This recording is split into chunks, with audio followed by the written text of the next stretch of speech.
ম্যাচে টিকে থাকো, হয় প্রতিপক্ষ ভুল করবে, নয়তো শেষ পর্যন্ত তুমি কিছু একটা করে দেখাবে। মিস্টার ডন কার্লো আনচেলত্তির এই কৌশল রিয়াল মাদ্রিদে হরহামেশাই কাজ করেছে, আর সেটার পুনরাবৃত্তি ঘটল আরও একবার হিউস্টনে। প্রথম অর্ধের চেয়ে দ্বিতীয় অর্ধে কার্লো আনচেলত্তি আরও বেশি ক্ষিপ্রতা পান, আর এটা তার সহজাত কৌশল। আর তারই রেশ ধরে কার্লোর সাজানো টোটকায় ড্রামাটিক একটা ফিনিশিং দিয়েছেন গ্যাব্রিয়েল মার্তিনেলি। স্টপেজ টাইমে জাপানের হৃদয় ভেঙে দিয়েছে যে গোল, তাতেই শেষ 16তে ব্রাজিলের পদার্পণ। জাপান এর আগে কখনো কোনোদিনও বিশ্বকাপের নকআউট ম্যাচ জেতেনি। সুযোগটা এবার সত্যিই এসেছিল, কিন্তু গোছানো এক ফুটবলে কাসেমিরোর হেডের ওই সমতা জাপানকে এলোমেলো করে দিয়েছে বাকি সময়ের জন্য। চলুন আমরা গোলগুলোয় চোখ রাখি। গোল নাম্বার 1, ব্রাজিলের ভুলে জাপানের বাজিমাত। দানিলো বাম দিক দিয়ে বল নিয়ে যাওয়ার চেষ্টা করলে কাইসুসানো তা প্রতিহত করেন, এবং তিনি একাই বলটাকে টেনে মধ্যমাঠ থেকে ঠিক কতটা পথ অতিক্রম করলেন তা লক্ষ্য করুন। ভিশন QD মিনি LED টিভিতে আছে MEMC এবং DBX টিভি সহ লেটেস্ট সব টেকনোলজি। Vision television. এতটা সময় বল পায়ে রাখলেন, রান মেক করলেন, ডিস্টেন্স কভার করলেন, কিন্তু ব্রাজিলের কেউই তাকে প্রতিহত করার চেষ্টাই করেননি। কাসেমিরো পাশ দিয়ে দৌড়েছেন ঠিকই, কিন্তু তাকে আটকানোর চেষ্টা করেননি। সম্ভবত ভেবেছিলেন এত দূর থেকে সানো শটটাই হয়তো নেবেন না, কিন্তু যে অঘটন ঘটা তা ঠিকই ঘটল। 29 মিনিটে ব্রাজিলের 0, জাপান 1। গোল নাম্বার 2, কাসেমিরোর কামব্যাক।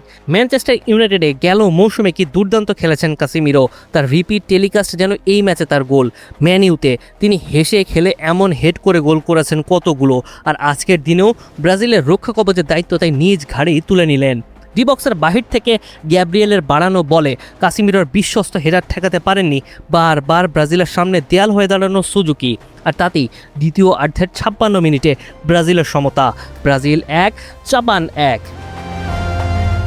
কিন্তু এখানেও কার্লো আনচেলত্তির মাস্টার প্ল্যান রয়েছে। হাফ টাইমে পরিবর্তন এনে কার্লো পুরো খেলার গতিপথ পাল্টে দেন। মাঠে এনরিক নামলে ফরমেশন পাল্টে 4-3-3 থেকে 4-2-3-1 হয়ে যায়, যা দিয়েই মূলত ক্রস কেন্দ্রিক এক গেম প্লের সূচনা করে ব্রাজিল। গোল নাম্বার 3, কিছু প্রশ্নের উত্তর দেওয়ার আছে। প্রথমার্ধের ওই গোল হজমের পর যখন তুমুল সমালোচনার ঝড় উঠেই পড়েছে, তখন ব্রাজিল গত বিশ্বকাপগুলোর মতো নিজেদের অগোছালো করেনি, বরং শান্ত থেকে ঠান্ডা মাথায় খেলোয়াড়রা কার্লোর ট্যাকটিক্স ফর্মুলার অ্যাপ্লাই করেছেন। মার্তিনেলিকে নামানো হলো বদলি হিসাবে, যিনি শেষ মুহূর্তে তার কাজটি করে দেখালেন। 96 মিনিটে হিউস্টনে এক অভূতপূর্ব দৃশ্য, যা ব্রাজিলকে জিতিয়েছে, সেলেসাওদের রাউন্ড অফ 16-এ উঠিয়ে এনেছে। আনমার্কড মার্তিনেলিকে গিমারায়েসের সহজ একটা পাস, যা কোনো রকম ভুল ছাড়াই জালে জড়িয়েছেন চ্যাম্পিয়ন্স লিগ জয়ী আর্সেনাল ফুটবলার। অবশেষে হিউস্টনে ম্যাচটা শেষ হয়েছে 2-1-এ। তবে প্রশ্ন থেকে যায়, প্রথমার্ধের খেলায় ব্রাজিলের মধ্যমাঠ থেকে যে দুর্বলতা প্রকাশ পেয়েছিল তার সমাধান কি করতে পারবেন কার্লো আনচেলত্তি? যদিও দ্বিতীয় অর্ধে সব সমস্যার সমাধান মিলেছে। আনচেলত্তির মাদ্রিদ তো এমনটাই করত, এবং এভাবেই তো তারা চ্যাম্পিয়ন্স লিগ জিতেছিল। হয়তো ষষ্ঠ বিশ্বকাপটারও সত্যিকার অর্থেই সম্ভাবনা রয়েছে। মুনিম শাহরিয়ার, 71।